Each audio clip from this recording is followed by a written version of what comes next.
Hey, welcome back to Evil's Comics. I'm Evil Mike, and I have 3 reviews for you, from all 3 from DC Comics. It's going to be Teen Titans United, issue number 3. It's going to be Static Shock issue number 4, and Suicide Squad issue number 9. At the very end of this review, I'll show off some of the art from all 3 comics, so let's get into it.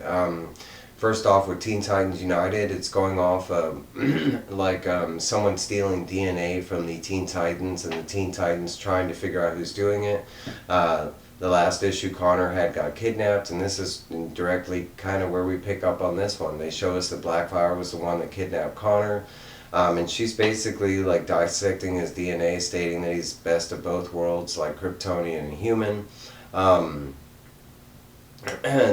She has like this lion that's like robotic, and it has all these weapons or whatever, and she starts setting it on Connor, and like after she kind of is breaking down his DNA, and basically the thing is supposed to be examining him all kind of fronts, taking samples of his blood, trying to check his like strength levels and stuff like that. But this thing overpowers Connor at every whim, a couple times looking like it incinerates him, and then she has to bring him back to life. The comic then jumps over to the rest of the Teen Titans, and they are tracking down this assassin who is supposed to be connected to the people that are stealing all their DNA.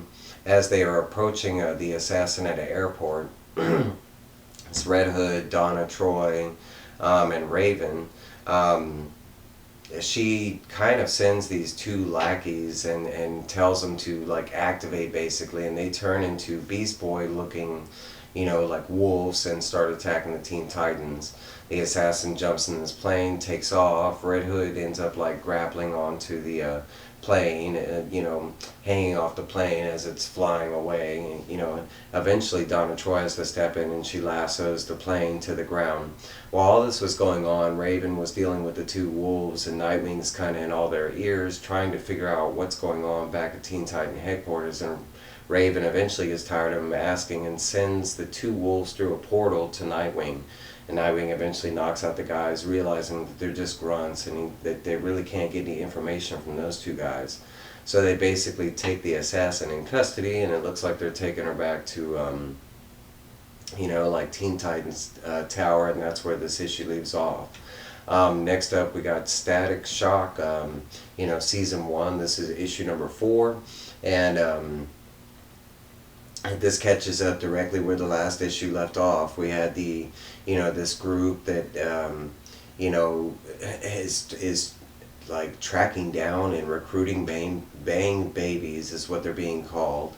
And now they are knocking on Virgil's doorstep, and with them is kind of his arch enemy that burned down most of his house in the previous issues. They have recruited like his bully. I don't remember his name, but I'm just going to call him the bully. But they have recruited the bully, and are approaching the house, talking to the parents, and basically the parents, as we already seen in like the previous issues, they got Virgil's back. They understand that Virgil now has these powers and stuff, and he's going to have to make some decisions, but at the same time, they're still his parents, and they're going to protect him and stuff and that, stuff like that, and they know that something's sketchy with this group and stuff. So eventually they do send the group packing. Eventually, like, Virgil goes up to his room after brief conversations with the parents, kind of reiterating what I just said. And Virgil eventually, like, we finally dons the Static, his superhero outfit, and he takes off. He also, like, before he takes off, he messes with some of that tech that he took from Curtis Metcalf in the first issue. And we do see that in the tech, he's got, like, these polarized magnets that he had in there, and he uses those magnets. He can create like objects out of like they pretty much look like smoke that floats around with him, and he can electrify them and make like solid objects out of them. For instance, the manhole cover, he ends up making like a big diamond that's like that, but he ends up making armor, all kinds of neat stuff. But eventually he does sneak out of the house, and he's trying to track down and see what that group is that are recruiting the Bang Babies, especially since they're aligned with that bully. So he does reach out to 3 of his other friends, and they do show up in kind of vigilante outfits of their own. there is like one scene that they show where Virgil kind of, uses his powers with those polarized magnets, and he does create these like floating objects that he does get everybody over the gates with. But and they do come up with this like long drawn out plan on what they're going to do when they get inside. But basically, the second they come over the gates, everything they're alerted, and the guards, kind of. Rush them, and there's a little bit of a fight where basically Virgil kind of like takes out everybody, and eventually the bully does show up, and we finally do get the our first like superhero supervillain real showdown without any kind of restrictions. And this time Virgil's like, man, and he basically kind of takes down the bully really really quickly. And Virgil does make a rookie mistake because he ends up walking away without checking to make sure the guy was down for the count, and then the guy ends up sneaking up behind Virgil and ends up kind of blasting his face off. He's got fire powers, and he ends up grabbing Virgil's face and just unleashing his inferno all on his face. And that's where this issue leaves off. The very last book, Suicide Squad, issue number 9, we were told by Ambush Bug in previous issues that we were going to space, and guess what? This issue, they went to space. And we are still like broken up on two fronts, but basically we have Rick Flag and his team in the background trying to find out where the real Suicide Squad is and where Amanda Waller is. He's trying to take her down, that kind of thing. On the other end of things, we have like our lovable group of Suicide Squad members consisting of Talon and Ambush Bug and Bloodsport and Noctera and Chupa Kubra, I think her name is. I'm bad with names, so. But anyways, we're catching up with them, and they're sent into space, and it's the same thing. They're trying to track down somebody that eventually is going to help Amanda Waller out. At the same time, we have like Rick Flag, who's heading forward in like the direction, like supposedly he's found the secret location where Amanda Waller is, and we already know it's from two different sources. One is from like Amanda Waller's current assistant, who is feeding Talon information, who is leaking it to Rick Flag. At the same time, the whole group does not know that Talon is, he plays dumb. He keeps doing the hoo, like that's all he can say kind of thing. But in the other end of things, we do see that he's working for outside forces, and they're trying to take down Amanda Waller. Like he's working with Rick Flag specifically. There is this like kind of hidden plot because one of their members, I think his name is like Captain Freedom or something like that. He's like this weird guy that they picked up along the way. But there is this like hidden agenda where like Match and Noctera are trying to secretly kill this guy during the mission because he's just kind of a bully and a douche and really like a villain, and he doesn't match up with the rest of the group. And he's kind of like a big brown noser in a way that he's kind of like deflecting a lot of people's plans that they got going.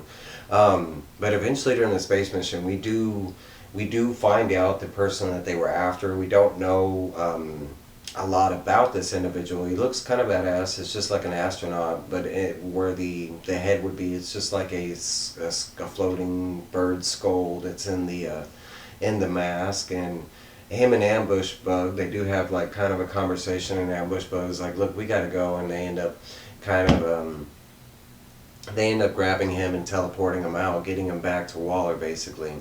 On the other end, we do see that the information is linked that reveals where Amanda Waller is, and that's where Rick Flag and his group are on their way to like track her down. And basically at the very end, when the regular Suicide Squad is trying to escape the space situation, we do see that, and I'm gonna draw a blank at her name, but it's the Green Lantern that is currently in the Far Sector series. She kind of shows up, and she is ready to arrest all the Suicide Squad members. But at this time, Ambush Bug and the guy that they were after have already gone. It's just really like them taking down the one sole Green Lantern is there, which they don't have a lot. Like, it doesn't take them long to take her down. She does put up a massive big fight, but it's not like I mean, you're talking about, like, I think there's like 6 or 7 members of the Suicide Squad with the individual powers, so she kind of got overwhelmed. They do jump back to the ship where it is revealed that I'm gonna call her Chubra, but you know, Chupacabra, like we do, I think that's her name, and I apologize, I'm really bad with names, but it is revealed that you know, Talon kind of announces to her that he is this spy, that he can talk and all this, that it's all been part of the game. We do see, like, in the very beginning of the issue that Rick Flag, like, and it doesn't really have any predominance to this issue, but we do see that, you know, Rick Flag was kind of after, like, he's been gaining other members of his group, and we do see that he goes down to Atlantis and he does acquire this guy named the Fisherman. But in the end, that's kind of where it leaves off. It does leave off with a major cliffhanger where, like, supposedly the ship that all the Suicide Squad members are on, it does explode. We do see that Rick Flag is, like, on his group is on his way to where Amanda Waller is, and that's kind of where it leaves off. But those are the 3 comics. With all that being said, I'll show you some of the art, and I'll let you go on y'all's merry way. Alright, starting off with Teen Titans United, and we're going to go in the same fashion that I reviewed. I'm going the wrong way. Look at that. Let's see if I can get it to focus. There we go. Ba-doo.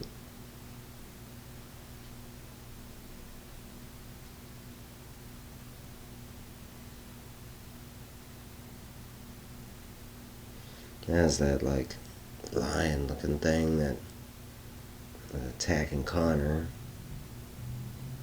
and the 2 wolf thing, the Beast Boy looking. Alright, so we got Static Shock.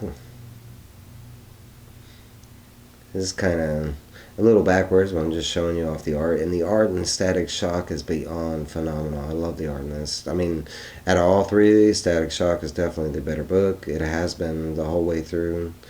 I can say if you, for some reason, are not reading Static Shock, and it's only 4 issues in, Static Shock has been a very good read. But now with the Suicide Squad, Members in Space, and the pictures are out of order, but that was the kaboom at the end. That is the crow guy that I was talking about, the bird-faced helmet guy. I don't know, guys, but that's all 3 reviews. I will let y'all go. Please like, comment, subscribe if you applied, and I will see y'all later. Bye!